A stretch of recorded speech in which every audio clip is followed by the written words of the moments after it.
Nick F., do you think you can build around some value on this slate?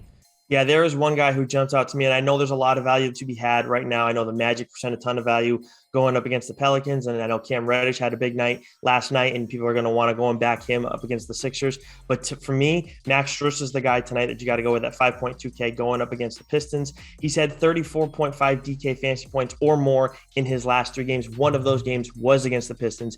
And with so many guys out, Miami still needs him to step up. Detroit, not good against wings this season. And even if this turns into a blowout, I know right now the spread on DraftKings Sportsbook is at 10.5 in favor of the Heat. Again, Detroit won the last game, but even if this is a blowout, we just saw Strus go off for, 34.5 last game DK fantasy points against the Pacers, and that was a blowout win for the Heat. This is a guy who's in a position right now who needs to prove himself. I know he got opportunities before, but nothing like he's getting right now, so he needs to prove he can stay a firm part of that rotation moving forward, and tonight he's going to continue to do that against the Pistons. Garion, some value you could build around. Yeah, I think you really do have to exploit that game, but I'm a little bit more inclined to find guys on the Pistons side. Just with no Cade Cunningham, no Jeremy Grant, Frank Jackson is questionable in this game, so you're probably going to see a little Corey Joseph.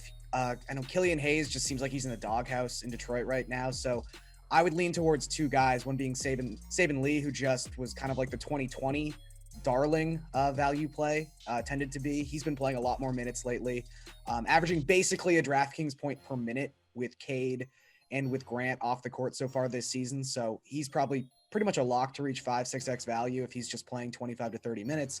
And then Hamidou Diallo, who's played over 30 minutes the last 2 games, should only see his role increase with Cunningham now in health and safety protocols. So there's probably like 4 Denver players below $4,500 that you could reasonably consider viable tonight. All right, Nick W., what do you think?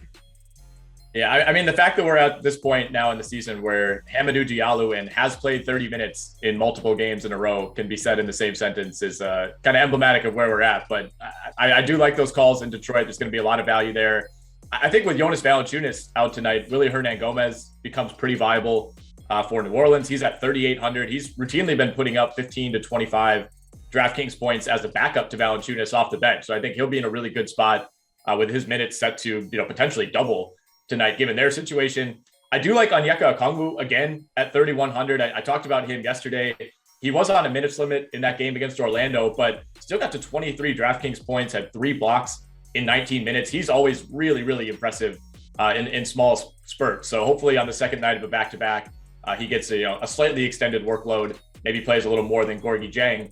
And then Jordan Nwora down at 5,000. I mean, 32, 39, 50, and 36 DraftKings points over his last 4 games, respectively. Should play a lot again tonight for Milwaukee. I think there's a chance that maybe Milwaukee holds Holiday or Chris Middleton out on the second half of a back-to-back. Maybe they're looking ahead to that Christmas Day game.